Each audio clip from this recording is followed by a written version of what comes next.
My five top favorite bands of all time. They're not going to be what you think they are. Check this out.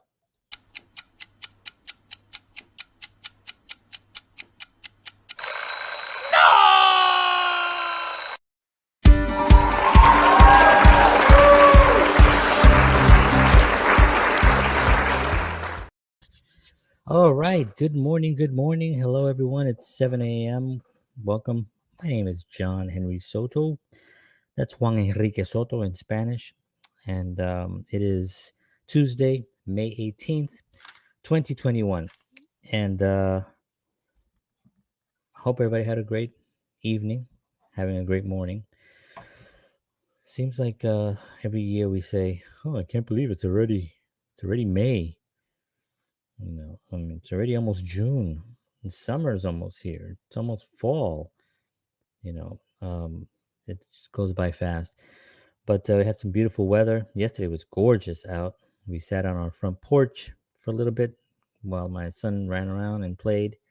We had a really nice afternoon, which is something we don't really do. It's usually we're kind of like doing stuff because we got some stuff going on right now in our lives, and so we're always moving. But yesterday we had a little bit of time, and when I say we hung out, it's not like we did for hours. We were there maybe like 30 minutes. That's kind of the extent of what we can do. But we had a great time, and I hope you all are having a great time. And today we're going to be talking about music. And some of you might know that I'm a musician. I did that before I did anything else in my life.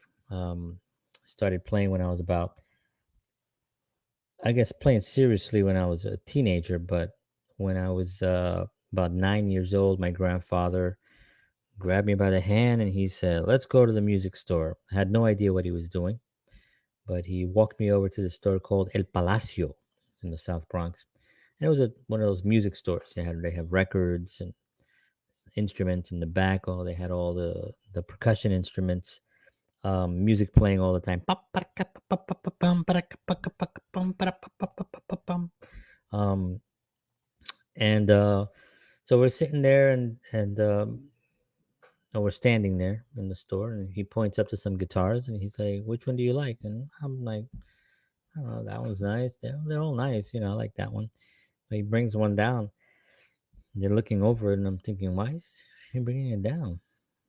And because my grandfather just didn't tell me, I was gonna go buy you a guitar. He just was like, "Let's just go to the store." So I started seeing. He's like, "You like this one?" And I was like, "Yeah." He goes, "Okay, let's get you this one." And I was like, my heart was like, "You're gonna get me this guitar?"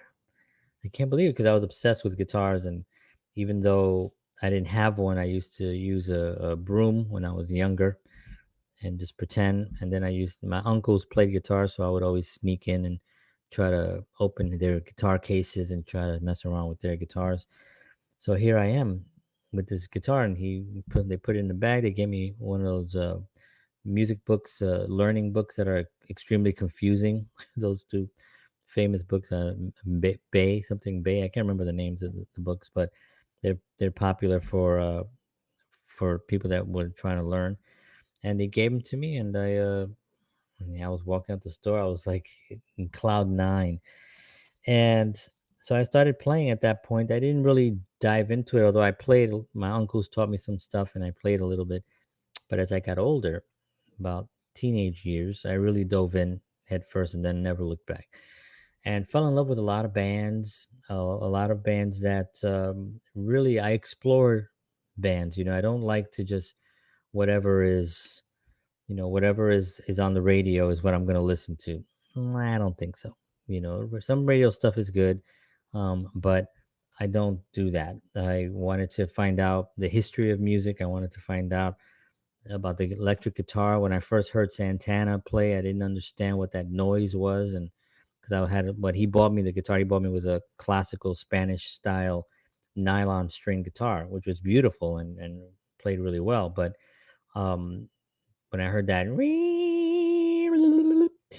then I was like, "What is that?" And that began my journey.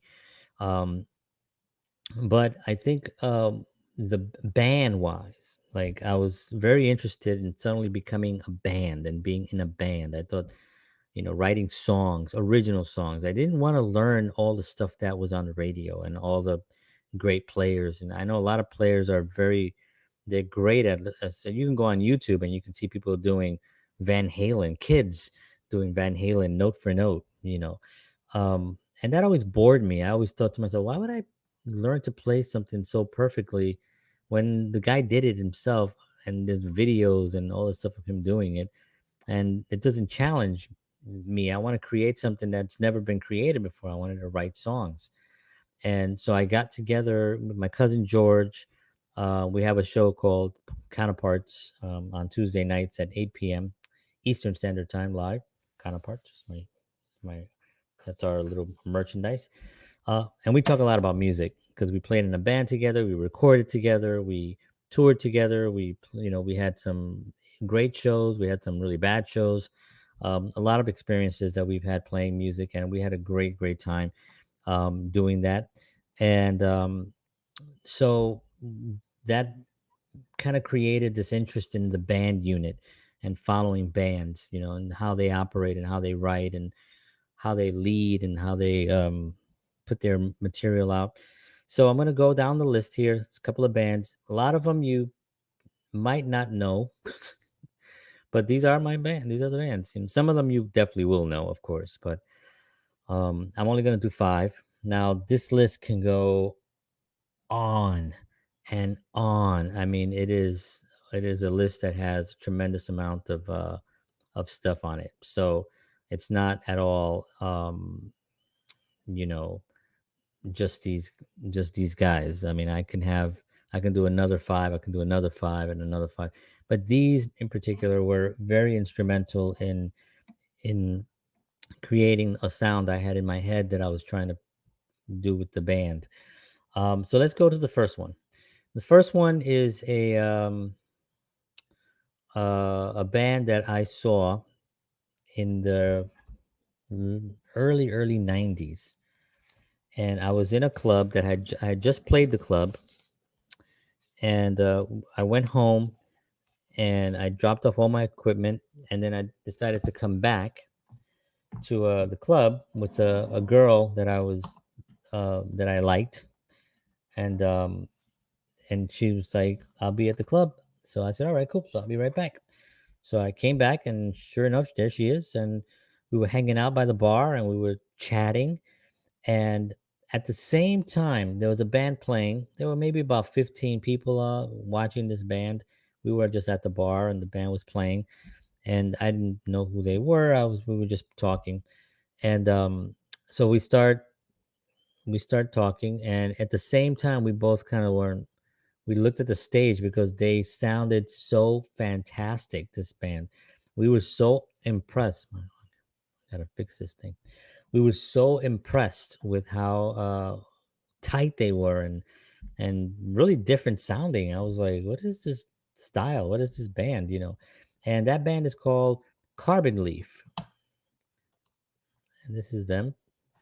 I've had the actual privilege of having brief conversations via um, the internet with Barry Pivot, who's from, if you're facing the screen from left to right, he's the second one with the tie. And so I've had he's the lead singer and songwriter, and just great, great guy, very friendly. And the band is actually really, really just amazing. And so a lot they hail from down in Virginia, and their style is sort of like Americana, bluegrass, rock, folk, Celtic, pop traditions. They have a lot of different styles. They play the banjo, they got the fiddle, they got all these things going. They got a penny whistle that Barry plays really, really well. So it's sort of like they call it actually electrified porch music, right? And which is fantastic, and I love it. And so anyway, I started following these guys back then. So it's been about over 20 years that I've been following them. And matter of fact, I still have, and I found this yesterday because I want to I kept this. This was the flyer that I took on that day. Now, unfortunately, it doesn't have the year on it. It just has the date. So it was Thursday, November 9th at 11 p.m.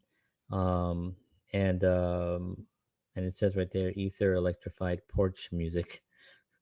So this is what they sound like. They got their website there. Anyway, I saw this. This was on the bar, so I was like, man, I got to remember these guys. So I grabbed this and I kept this till this day. It's very yellow on the screen here. It doesn't look that, but it's a very yellow colored thing. But anyway, that's a pretty cool memorabilia that I have on one of my favorite bands. And so that's Carbon Leaf. Now the next band that I'm going to talk about is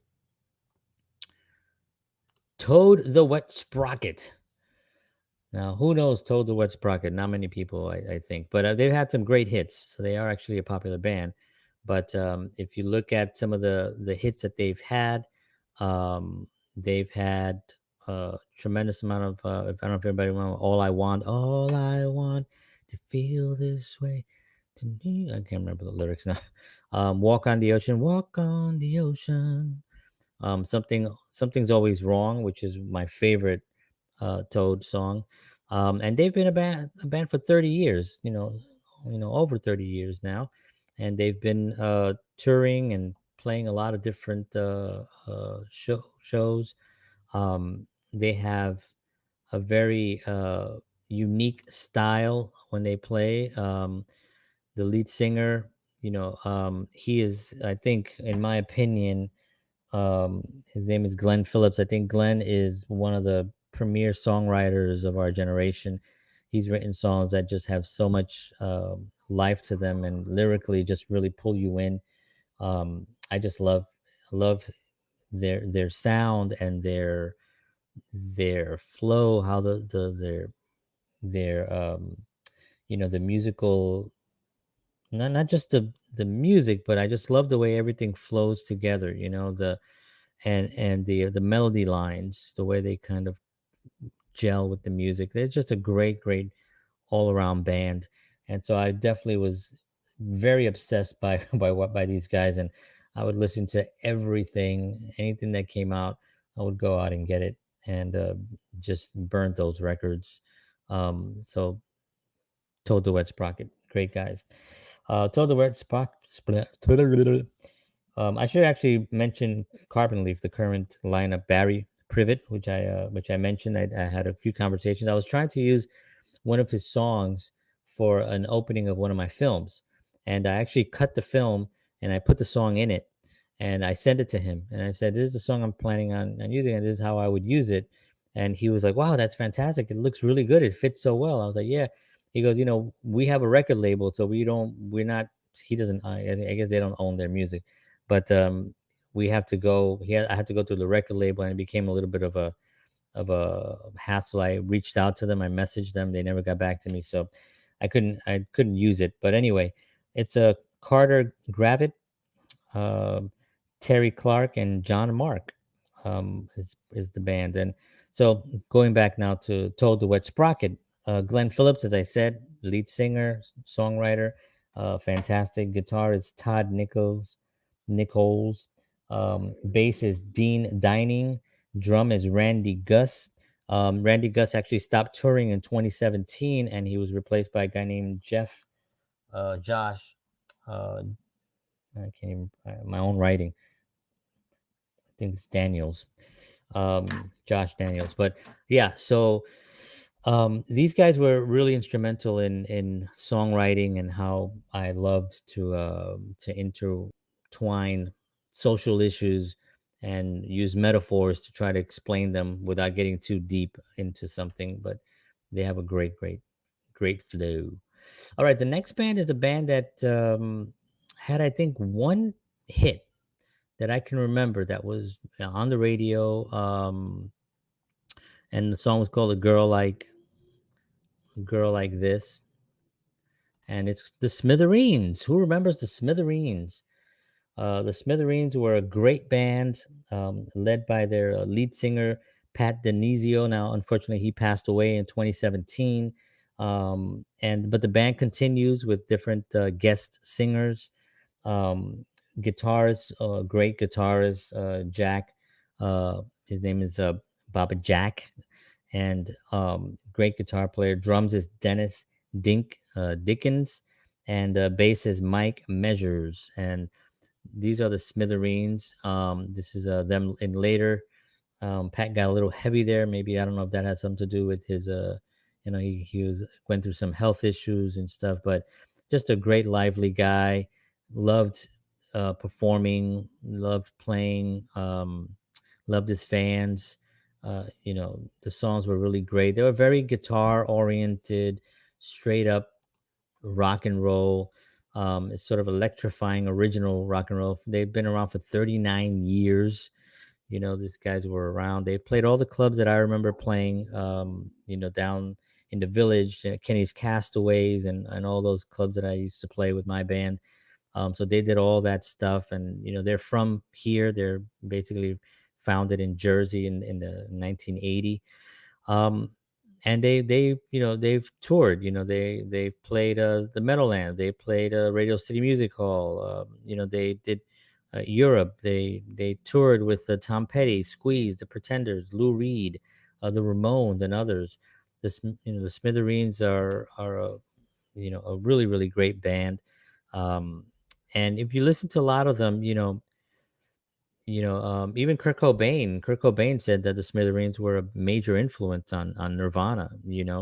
Um, and they really have a sound that's very unique to sort of like a New Jersey kind of a thing, but it has a very raw punk rockish kind of sound, but it's more refined.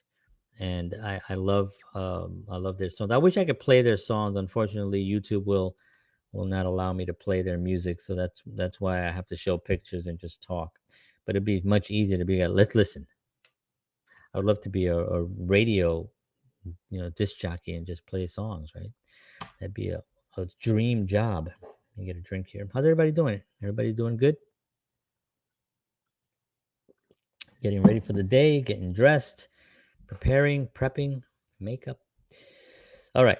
So the next band is a Spanish band. I don't know if anybody, if you're Spanish, you definitely remember El Gran Combo de Puerto Rico. Now, El Gran Combo has been just since I don't remember life without them, because they were founded in 1962. Their first record came out in 1963, November actually of 1963.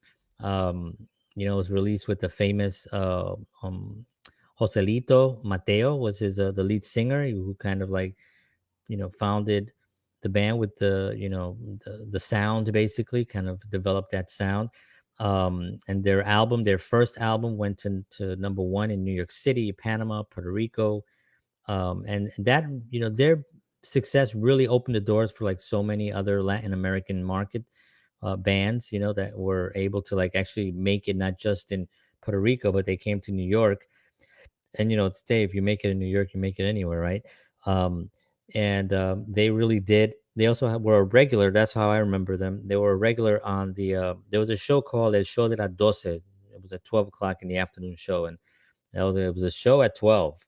And that show was on for most of my life. I think it might still be on right now. I don't even know. But um I don't have television anymore since about 6 or 7 years. But I think that that show had a lot to do also with really making them, because every week you would see them, or sometimes 2 or 3 times a week they would be on the 12 o'clock show, and you just got to El Gran Combo de Puerto Rico, El Gran Combo de Puerto Rico, El Gran Combo de Puerto Rico. It was like you always just heard that. And I had the good fortune of hearing them actually play on an outdoor concert many, many, many, many, many, many years ago.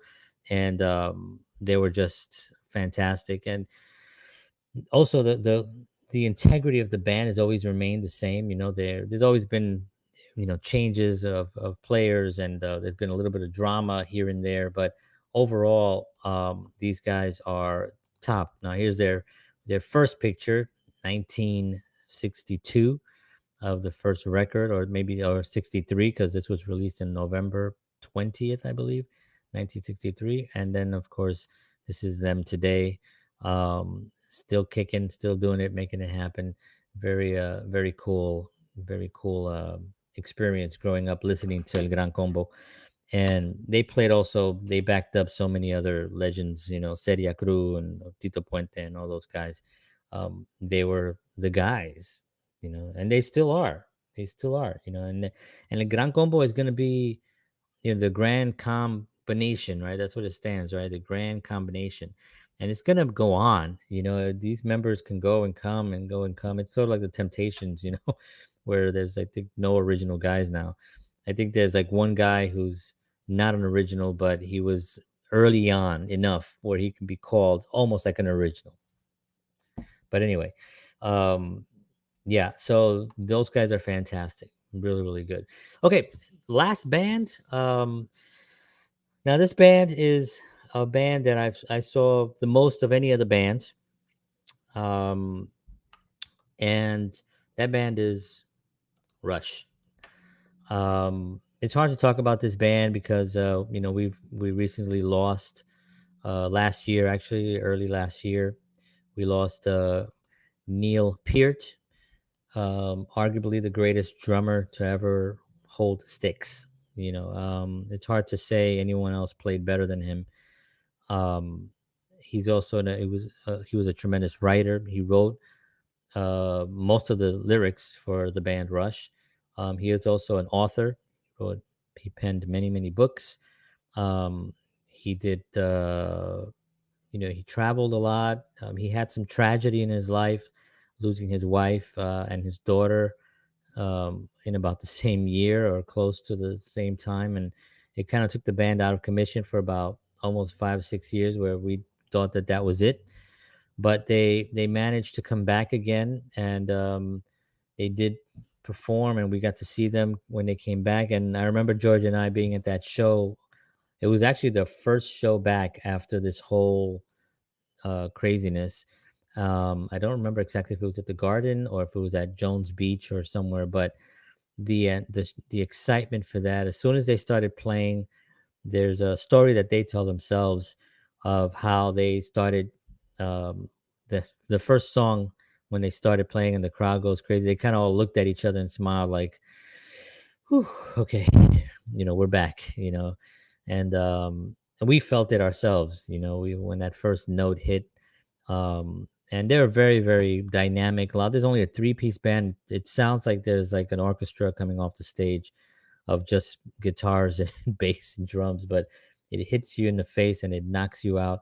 And they are, as far as a band unit is concerned, of what a band should be, how they should interact and how they should react off stage and on stage. And I think this is the most perfect unit for me. Musically, I love their music. Maybe I won't sit down and listen to a whole Rush album, or I do listen to 2112 all the time, but um, they're not the sit back kind of relaxed music. It's really you. I mean, they have some great ballads as well, but they're a band that you have to listen to. It's not the background music stuff. You have to sit down. You got to pay attention when they're on.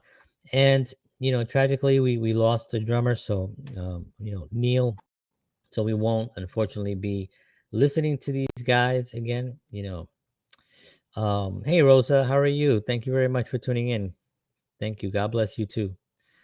Um, so we're not going to be able to see Rush again. Alex and Getty are still, going. I know that Alex had mentioned that he's working on some projects.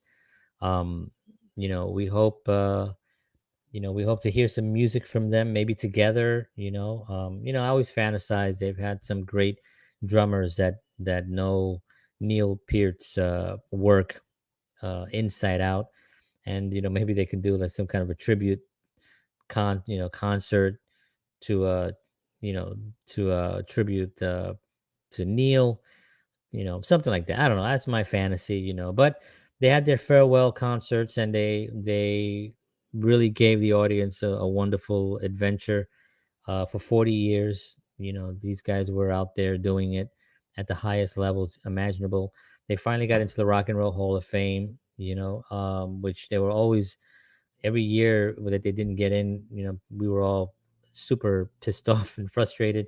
I mean, in retrospect, looking back right now, the Rock and Roll Hall of Fame is not that. It's very politicized as I found out now, unfortunately.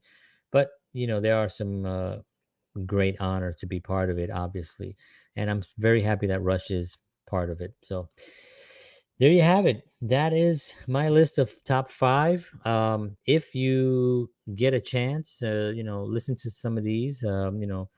Carbon Leaf, um, the Smithereens, Toad the Wet Sprocket, El Gran Combo de Puerto Rico, and of course Rush. And just listen to 2112 and then be like, how are they doing that? Because I've seen it live many times and they do it, and it is ridiculous. It is just so ridiculous, but it's incredible.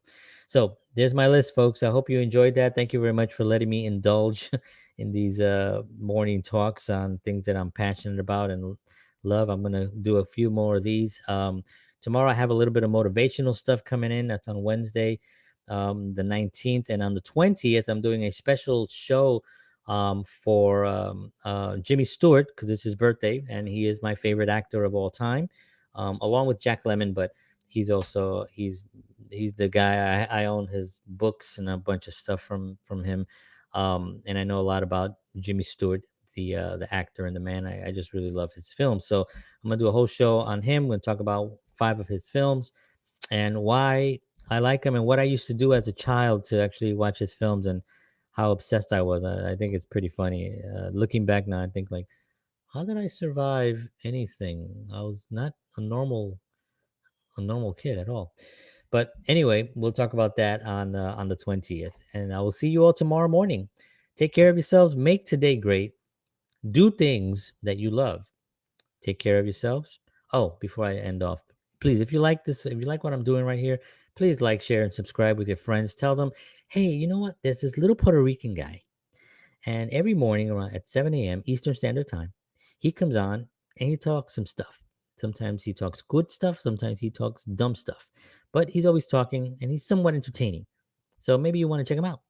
If you can do that for me, I would love you and love you and love you from now to eternity. So thank you very much for tuning in. Make today great. Do things that you love. Take care of yourselves. And as always,